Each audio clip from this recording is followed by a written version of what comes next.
Bonjour à tous et bienvenue dans cette présentation des volants. Aujourd'hui, on va s'intéresser au volant Ferrari F1 de chez Trustmaster. C'est le modèle qui s'adapte au Trustmaster T300 RS GT. C'est un modèle que j'ai eu mais qui ne m'a pas réellement convaincu et on va voir pourquoi.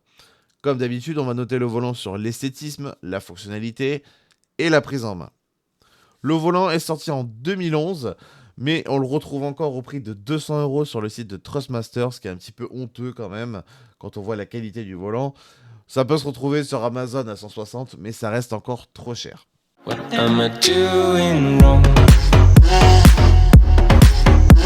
Au niveau de l'esthétisme, le volant en lui-même, bah écoutez, il est plutôt sympa, c'est pas vilain à regarder, ça fait le taf, mais par contre, il y a vraiment trop de faux boutons et il y a trop de mauvaise qualité, quoi. On sent que tout est cheap.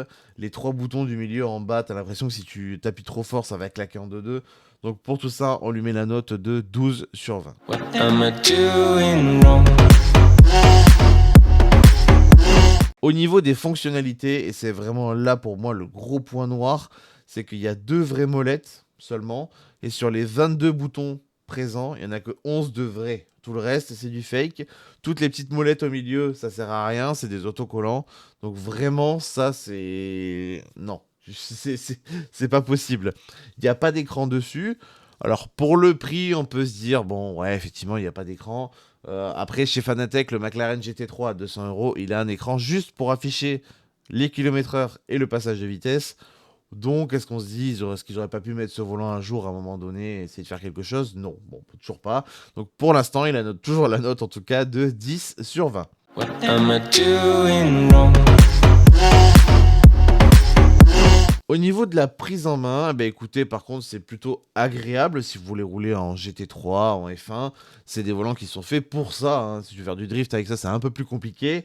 Au niveau des poignées, elles sont en caoutchouc, donc il y a un bon grip, mais attention, ça s'use assez vite. Ça reste un volant sympa pour se faire la main à petit budget, mais clairement, si vous avez un peu plus de budget, ne prenez vraiment pas ça, hein. Je vous le conseille vraiment pas. Au niveau de la prise en main, on lui a mis la note de 14 sur 20. What am I doing wrong? Pour conclure, la note totale sera de 12 sur 20. Donc, vous l'aurez compris, c'est pas un volant forcément que je vais vous recommander. Encore une fois, si vous n'avez pas de budget, mais que vous voulez rouler en GT3 ou en F1, ça peut être une solution. Mais vraiment, essayez d'économiser, d'acheter un autre modèle que l'on verra un petit peu plus tard. Sur ce, je vous remercie d'avoir regardé cette vidéo. N'hésite pas à mettre un petit like, à t'abonner et à partager la vidéo, ça nous fera toujours plaisir. Je te dis à très bientôt.